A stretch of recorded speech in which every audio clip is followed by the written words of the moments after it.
Mata dureen barnoota keenya guyyaa irraa Wangeela Maarqos boqonnaa 10 lakkoofsa 46 irratti nutis seenaa kanarraa barachuu akka dandeenyu beeksisuudha. Namoonni kun kan Yesuus Kiristoosin hordofan kaayyoo gurguddaa washaniif isa hordofaa turanii nuun jedha Wangeelli. Macaafa qulqulluu keessatti seenaan barreeffame hundumtuu kiristaanonni tokkoon keenya maqaa namoota sanii bakka sana buusnee ilaaluu danda'uutii qabna. Qabxiiwwan gurguddaa sadeen tokko Barximeewos irraa ni baranna. Inni garuu qormaata namootaa kanaan, iyya namootaa kanaan, dubbii namootaa kanaan duubatti hin deebine. Itti ciichetu gara gooftaa keenya Yesuus Kiristoositti dhiyaate jedha. Maqaa Abbaa, kan Ilmaa, kan Hafuura Qulqulluu, Waaqayyo tokkoon, Amiin. Maqaa Abbaa, kan Ilmaa, kan Hafuura Qulqulluu, Waaqayyo tokkotti ni amanna. Amiin. Maqaa Abbaa, kan Ilmaa, kan Hafuura Qulqulluu, Waaqayyo tokkotti ni amanna. Amiin. Jaalatamtoota maatii Waaqayyoo, Waaqayyo kan isin jaalatu, isinis Waaqayyo kan jaallattan, iddoo garagaraa teessanii sagalee kana kan dhageessan, maatiin Waaqayyoo, ijoolleen Waaqayyoo, ijoolleen haadha keenya qulqulleettii dubara Maaramii, nagaa Waaqayyoo isa jiraataa gayoonatti nu eegen, nagaan isiniin jedhaa bakka jirtanitti akkam jirtuu, akkam yoo nageessanii, akkam turtanii. Amiin. Waaqayyo arjummaa fi jaalala isaa otoo nurraatii adda hin baasin yeroo hundumatti nu eegee yoonan kan nu ga'e maqaan isaa kan galatoome fi kan eebbifame nuuf haa ta'u. Akkasumas deessee kan nuuf argamsiiste, baattee kan nuuf godaante haati keenya qulqulleettii dubara Maaramiin maqaan ishee kan galatoome fi kan eebbifame nuuf haa ta'u. Eegumsa isaaniitiin yeroo hunda kan nurraatii adda hin baane ergamoonni Waaqayyoo waadaa isaaniitiin kan nu eegan toltoonni, wareegamtoonni hundumtuu qulqulloonni Waaqayyo akka isaan kabajee fi ulfina isaaniif kennetti galannii fi ulfinni guddaan isaaniif haa ta'u. Egaa akka Waaqayyo eeyyamee fi hamma fedha Waaqayyoo ta'etti mata dureen barnoota keenya guyyaa irraa Wangeela Maarqos boqonnaa 10 lakkoofsa 46 irratti jecha jiru kaasnee waliin baranna. Ani dhaabadhee akkan baradhuuf isinis bakka jirtanitti akka Waaqayyo hunduma keenya nu barsiisuuf fedhaa fi jaalala isaa nuuf haa ta'u. Wangeela Maarqos boqonnaa 10 lakkoofsa 46 irratti akkas jedha. Iyyesuusis maal akkan siif raawwadhu barbaaddaa ittiin jedhee jedha. Iyyesuusis maal akkan siif raawwadhu barbaaddaa ittiin jedhee jedha. Kaayyoon barumsa kanaa inni guddaan isaa seenaa Barximeewos barsiisuu himuu fi nutis seenaa kanarraa barachuu akka dandeenyu beeksisuudha. Egaa Wangeela Maarqos boqonnaa 10 lakkoofsa 46 irraa kaasnee gaafa ilaallu seenaa mucaa Ximeewos kan ta'e Barximeewosin ni arganna. Barximeewos mucaa Ximeewosidha. Barximeewos dhalootuma isaarraan qabee ija isaatiin hin argu ture jedha Wangeelli. Ijaan jaamaa ture jedha. Egaa Yesuus Kiristoos gara Yerusaalem irraa Iyaarikoo yeroo darbaa turetti daandii irratti taa'ee namicha kadhatu Barximeewosin ni argee jedha. Yesuus Kiristoos Yerusaalem irraa gara Iyaarikoo yommuu darbu namoonni hedduun isa hordofaa turanii jedha. Namoonni gabaa 5 ol ta'an Yesuus Kiristoosin hordofaa turanii jedha. Egaa maatii Kiristoos namoonni kun kan Yesuus Kiristoosin hordofan kaayyoo gurguddaa washaniif isa hordofaa turanii nuun jedha Wangeelli. Kaayyoon namoonni hamma gabaa 5 ta'an namoonni baay'een kun Yesuus Kiristoosin hordofan keessaa inni tokko warreen kuun isaanii bareedina isaa ilaaluudhaaf Yesuus Kiristoos bareedinaan ni bareeda waan tureef bareedina isaa ilaaluudhaaf warreen isa hordofan ni turan jedha. Lammaffaa immoo nyaata nyaachuudhaaf garaa isaaniitiif of quubsuudhaaf jedhanii warreen isa hordofanis ni turanii jedha. Inni sadaffaan raajii yeroo inni warra gobaaxaa diriirsu warra dhukkubsate innaa fayyisu arganii turan waan ta'eef raajii inni raawwatu ilaaluudhaafis warreen isa hordofan turaniiru. Isaan kun immoo inni arfaffaan isa himachuudhaafis Pilaaxoos fuulduratti isa himachuudhaaf dubbii arrabasaa isarraa sassaabuudhaaf warreen isa hordofanis ni turanii. Isaan shanaffaa fi inni sirriin garuu fayyina dhugaatiif Yesuus Kiristoos dhugumatti fayyisaadha. Yesuus Kiristoos dhugumatti waaqadha jedhanii warreen isa hordofan ni turanii jedha. Maatii Waaqayyoo har'as nuti kiristaanonni bara kana keessa jirru Kaayyoon nuti Yesuus Kiristoos hordofnuuf isa shanaffaa kanadha kan ta'uu qabu. Dhugumatti nyaata fooniif yookaan immoo dhukkuba keenyarraa yeroodhaaf fayyuudhaaf dhukkuba foonirraa fayyuudhaaf duwwaa otoo hin taane eenyummaa Yesuus Kiristoosiin amanuudhaan gooftaaf fayyisaa keenya Yesuus Kiristoositti laphee dhugaatiin amanuudhaan isa hordofnee jireenya bara baraatiifidha kan isa hordofuun nu barbaachisu jecha. Egaa innaa kana gara Iyyaarikoo innaa darbaa ture Barxemewoos daandii irratti kufeeti saantima xixiqqoo kadhachaa ture jedha. Maaliif ijaan hin argu waan ta'eef ija foonii hin qabu waan ta'eef kadhatee of jiraachisaa ture. Nyaata foonii argachuudhaaf jecha kadhachaa ture daandii irratti kufee jedha. Yeroo kana namoonni Yesuus Kiristoos wajjiniin yeroo gara Iyyaarikoo darbaa jiran kana Yesuus Kiristoos ilma Daawit Yesuus Kiristoos ilma Daawit innaa jedhan sagalee dhagahee jedha Barxemewoos. Nutis sagalee Waaqayyoo akka dhageenyu fedhaaf jaalala Waaqayyoo nuuf haa ta'u. Dhugumatti warreen nu jeeqan, dhugumatti warreen nu rakkisan, sagaleen baay'een, sagalee waraanaa, sagalee jibbiinsaa, sagalee walfoo'insaa dhaga'urra, sagalee Yesuus Kiristoos dhaga'uutti Waaqayyo hunduma keenya nuun haa jabeessu. Egaa yeroo ilma Daawit Yesuus Kiristoos nu fayyisi jedhanii innaa dudubbatan ni dhaga'ee jedha. Innaa dhaga'u kana Barxemewoos bakka jiruutii ol utaalee ka'uudhanii anas gara Yesuus Kiristoos na fudhadhaa. Gara Yesuus Kiristoositti dhiyaachuun barbaada. Gara isaatti deemuun barbaada. Anas Yesuus Kiristoos biraatiin na fudhadhaa isaaniin jedha. Kiristaanota nuti sarra kan dhiyaachuu qabnu gara gooftaaf fayyisaa keenya Yesuus Kiristoosittidha. Addunyaa nuti itti of abdannu, addunyaa nuti itti dhiyaanne, addunyaa nuti irratti of abdanne baruu nu gatti. Kan nu hin ganne, rakkannus dhiphannus kan nu waliin ta'u Yesuus Kiristoos gooftaa keenya duwwaadha. Kanaafuu gara isaatti dhiyaachuu qabna. Barxemewoos innaa gara Yesuus Kiristoositti dhiyaachuuf ka'e kanatti namoonni baay'een garuu akka inni gara Yesuus Kiristoositti hin dhiyaanne isa dhorkaa turanii jedha. Hubadhaa maatii Waaqayyoo. Qormaanni addunyaa kanaa kallattii hedduudhaan dhufuu danda'a.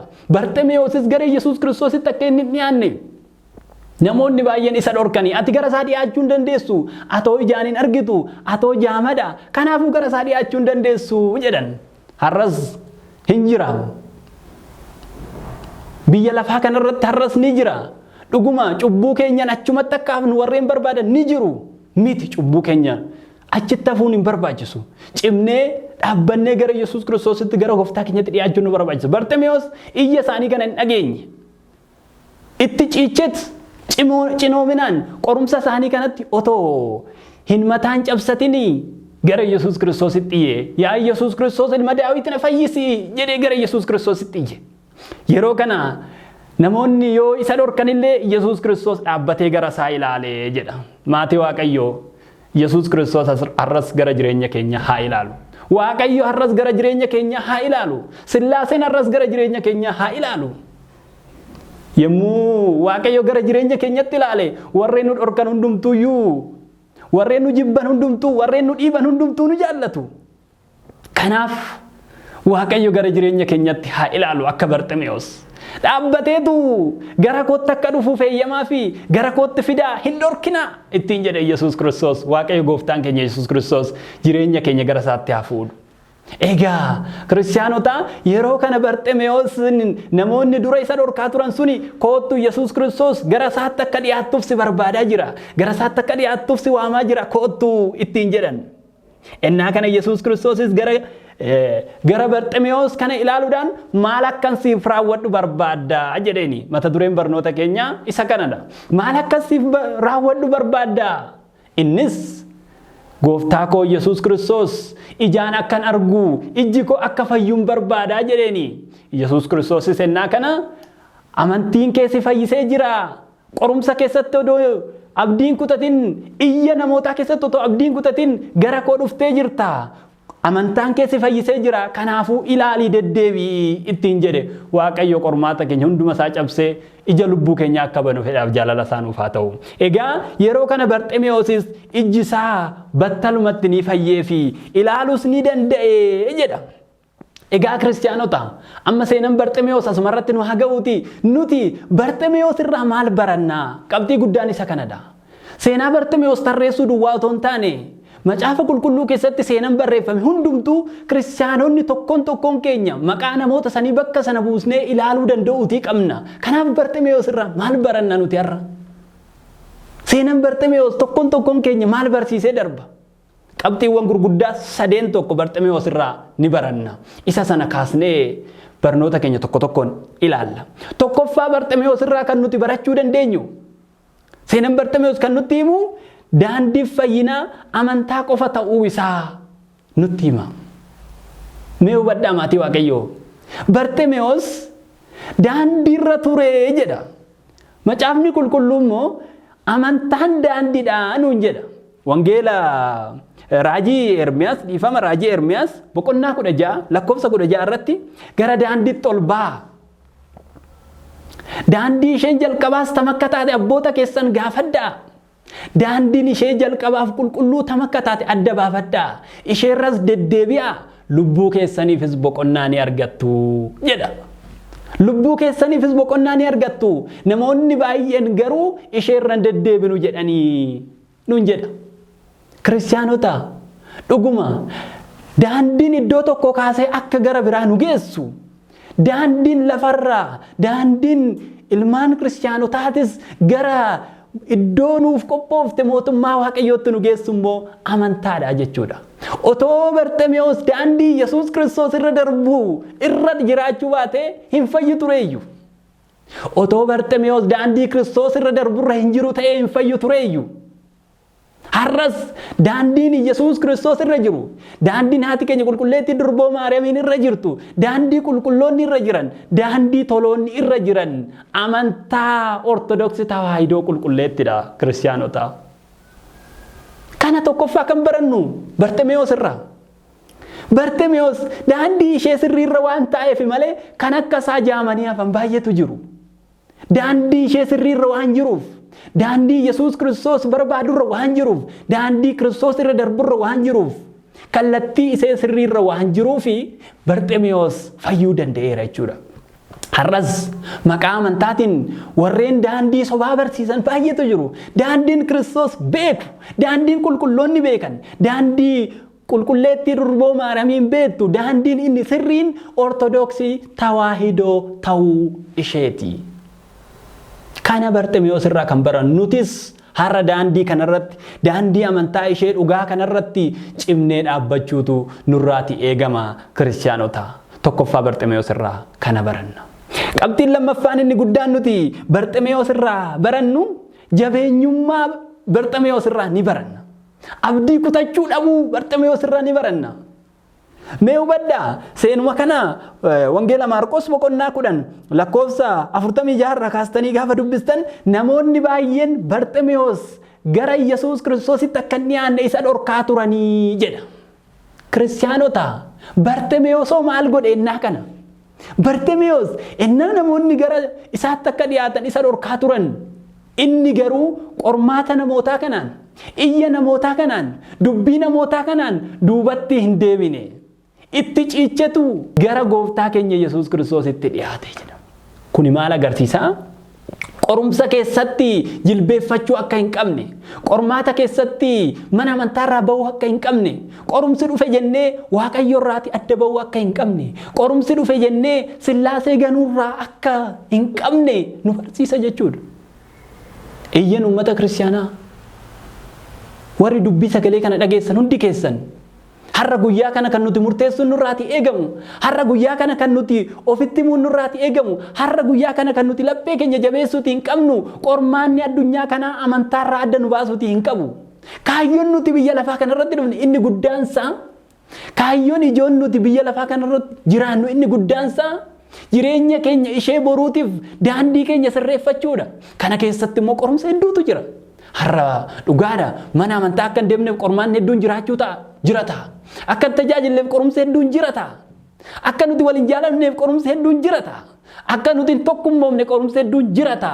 Akka nuti hin kadhanneef qorumsa hedduun jirata. Akka nuti hin soomneef qorumsi jirata. Qormaatileen kuni garuu duubatti nu harkisuutiin hin qabu kiristaanota. Qormaatileen kuni garuu dudduubatti nu deebisuu hin qabu. Barximeewos dudduubatti hin deebine. Yesuus Kiristoos hin barbaadutti cime. Nutis kiristaanota har'a hanga dhumaatti cimnee dhaabachuuti nurraati eegama. Qorumsi jira jennee Waaqayyoon dhiisuuti nurraa hin eegamu. Wangeela Maatewos boqonnaa 10 lakkoofsa 22 irratti maal jedha? Hanga dhumaatti kan jabaate inni ni fayya. Kiristaanummaan jalqabbii miti waan ta'eef. Argitanii wangeela Maatiyos boqonnaa 22 hanga dhumaatti kan jabaate inni ni fayya jedhe. Eeyyan warreen jalqaban baay'eetu jira xumura kan ittiin goone. Warreen dura qulqullummaa irra deddeebi'aa turan baay'eetu jira xumurri isaanii kan hin bareenne. Kiristaanota nutis har'a kiristaanummaa keenya keessatti jalqabbii qofti gahaa miti. Jalqabneeti xumuruu danda'uu qabna.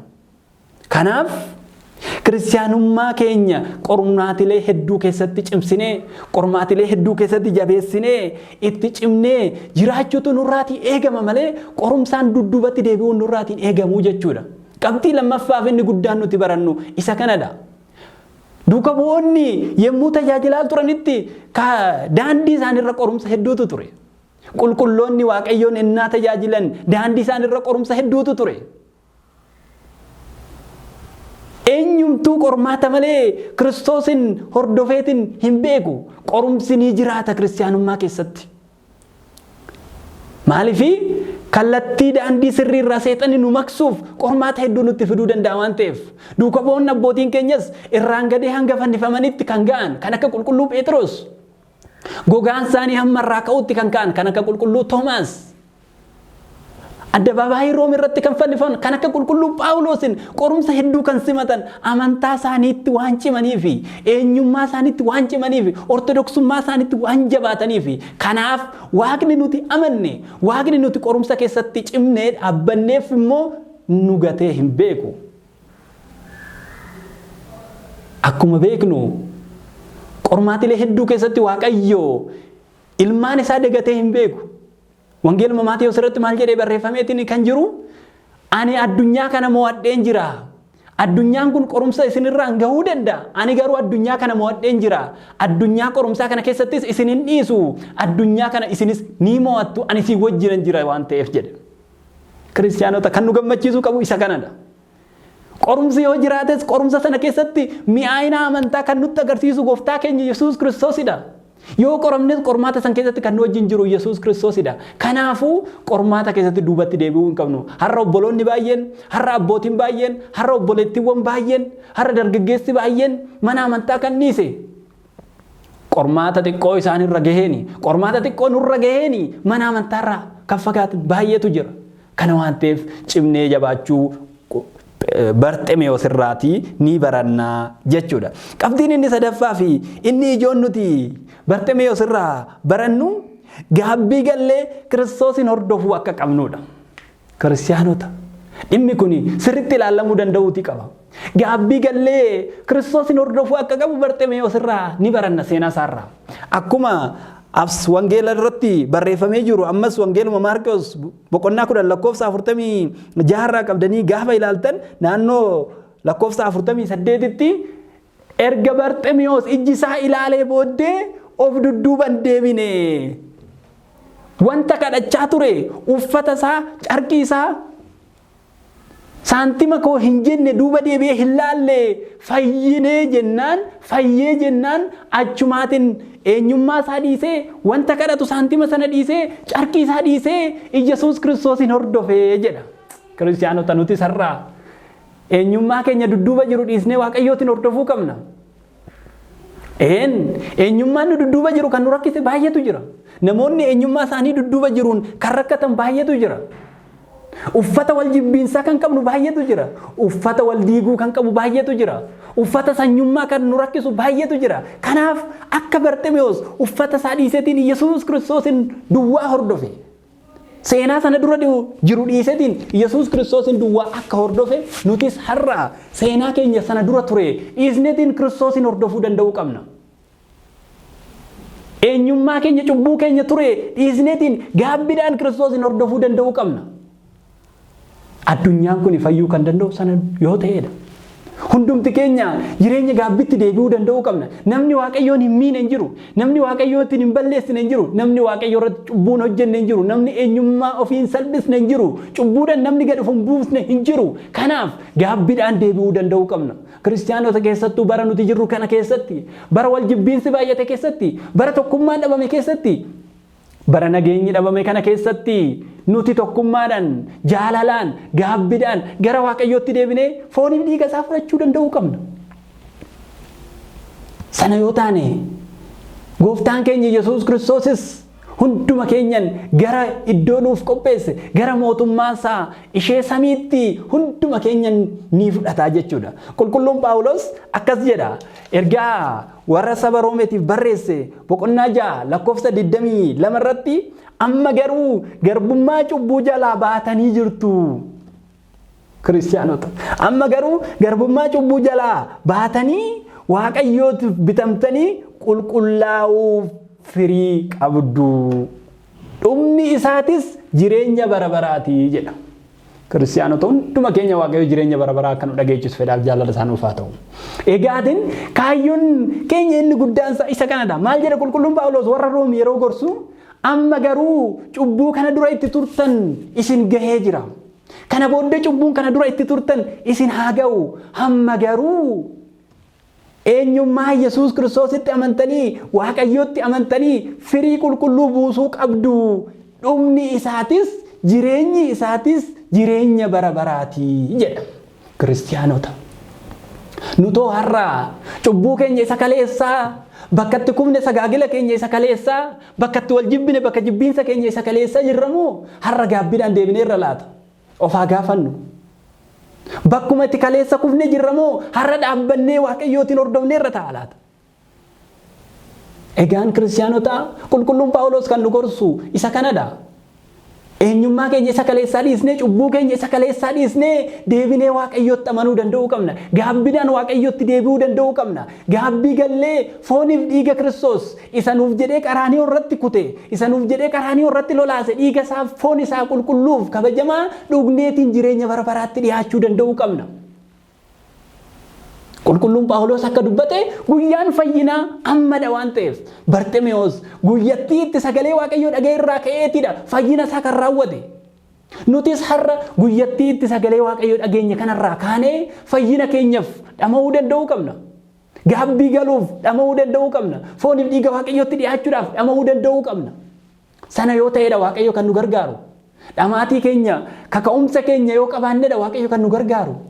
Kanaaf kiristaanota egaa Barximeewos har'a seenaa isaatirraa kan nuti barannu isa kanadha jechuudha. Kanaaf maal akkasiif raawwadhu barbaadda jedhee Yesuus Kiristoos yommuu gaafatu gaaffii gaafatameef Barximeewos gaaffii gaafatameef deebii isa sirriidha kan deebise. Kan isa barbaachisu qabeenya ta'uu danda'a. Kan isa barbaachisu aangoo ta'uu danda'a. Kan isa barbaachisu waa baay'een jiraachuu danda'a. Garuu Barximeewos maal akkasiif raawwadhu barbaadda innaa jedhuun Yesuus Kiristoos kan inni deebise ijji isaa hin argu waan ta'eef ijji koo akkanaaf ifuun barbaada jedhe. Ijji lubbuu keenya warreen jaame baay'eedha. Barximeewos illee kan jaame ija fooniiti. Ijji lubbuu keenya kan jaame baay'eedha. Ijji lubbuu isaanii jaamanii amantaa kan ganan baay'eedha. Ijji lubbuu isaanii jaamanii biyyattii addunyaa kanarra kan badan baay'eedha. Foon isaanii wajjiniin kan badan baay'eedha. Kiristaanota Waaqayyo hunduma keenya ija lubbuu keenya nuuf ibsuun fedhaaf jaalala isaa nuuf haa ta'u. Egaa walumaa galatti barnoota keenya gaafa goolabnu hundumti keenya iyyuu jireenya gaabbii jiraachuu danda'uu qabna. Hundumti keenya iyyuu gara jireenya gaabbiitti deebi'uu danda'uu qabna. Wangeela Yohaannis boqonnaa 6 irratti akka barreeffame foon koo kan nyaate dhiiga koo kan dhuge inni jireenya bara baraa qaba. Ani isa wajjinan jiraadha. Innis ana wajjin jiraata jedha. Kaayyoon kiristaanummaa keenya inni guddaan isaa kanadha. Abdiin kiristaanummaa keenya inni guddaan isaa kanadha. Kaayyoon qormaata dandamachuu keenya inni guddaan isaa kanadha. Kaayyoon ortodoksummaa keenya inni guddaan isaa fi dhumni isaa isa kanadha. Guduunfan mataasaa isa kanadha. Guduunfan mataasaa fooniif dhiiga Kiristoosidha. Fooniif dhiiga Kiristoos fudhachuudhaaf dirqama daa'ima ta'uu hin qabnu. Fooniif dhiiga Kiristoos fudhachuudhaaf dirqama jaarsa ta'uu hin qabnu. Fooniif dhiiga Kiristoos hunduma keenyaaf kenname. Yesuus Kiristoos hunduma keenyaafidha kan fannifame. Kanaafuu hundumti keenya har'a jabaannee gaabbii gallee fooniif dhiiga Kiristoosiin fudhannee jireenyi keenya jireenya gaabbii ta'ee har'a nama maqaa isaa waamee isa galateeffatu borummoo nama mootummaa isaa dhaalu Waaqayyo hunduma keenya akka nu taasisu fedhaa fi jaalala Waaqayyo gooftaa keenya Yesuus Kiristoos nuuf haa ta'u. Maal akkasiif raawwadhu barbaadda? Wangeela Maarqos boqonnaa 10 lakkoofsa 46 kan nu barsiise kan nu gorse Waaqayyo abbaan keenya maqaan isaa kan galatamuu fi kan ulfaate nuuf haa ta'u. Haati keenya qulqulleetti dubaroo Maariyaamiin ergamoonni Waaqayyo qulqulloonni hundumtuu maqaan isaanii kan galatamuu fi kan ulfaate nuuf haa ta'u. Waaqayyoof galanni haa ta'u.